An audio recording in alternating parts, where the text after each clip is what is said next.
আজকে আপনাদের এমন একটি লোকের সাথে পরিচয় করিয়ে দিব যে আপনারা তার জীবনের কথাগুলা শুনলে আপনাদের চোখের পানিগুলা ধরে রাখতে পারবেন না। এই যে আমার ভাই একজন, সে তার বাড়ি হচ্ছে নরসিংদী জেলা, তার শেখারসর পড়ছে। উনি জন্ম থেকে চোখে দেখে না, কিন্তু চোখে না দেখার পরেও উনি দেখেন কিভাবে কাজ করে। আচ্ছা ভাই, হ্যাঁ কথা কম কিছু, যে দর্শকের উদ্দেশ্য কিছু কও, যে তোমার কি মিলে দিন কাটতেছে অথবা কি মিলে কষ্টের দিনগুলা। আচ্ছা, উনি এই বিষয়ে কিন্তু মানে কথাবার্তা বলতে পারবে না, কারণ সরল সোজা মানুষ। তাই এই যে এই লোকটা বললাম চোখে দেখে না, সে করলাম ইট ভাঙ্গে তার ফ্যামিলি সে চালায়। একটা ছেলে মাদ্রাসায় পড়ে, ছোট্ট মেয়ে, সে খুব অভাবে দিন কাটতেছে। কিন্তু আমি দেখি আপনারা অনেকজনই মানুষকে সহযোগিতা করেন, যে টাকা পয়সা দিয়ে।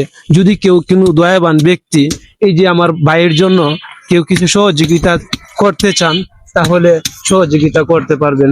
আর যদি সহযোগিতা না করেন, তাহলে ভাই ভিডিওটা একটু শেয়ার করবেন, যেন এই যে আমার ভাইটি যে চোখে দেখে না, জন্মে থেকে চোখে দেখে না, ছোটবেলা ইট ভেঙে অথবা সুরহি ভেঙে বালুর কাজ করে তার সংসার চালাচ্ছে, সেই লোকটা এই পর্যন্ত কিন্তু একটা বিশ্রাম নিতে পারতেছে না।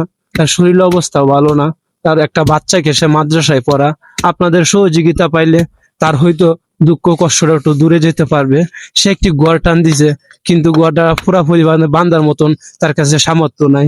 যদি সে চিন্তা করে, যদি সে মারা যায়, ছোট বাচ্চাগুলাকে কে লালিত পালিত করবে? আপনারা যারা মনে করেন যে একটু সহযোগিতা করবেন, তাহলে সহযোগিতা করতে পারেন।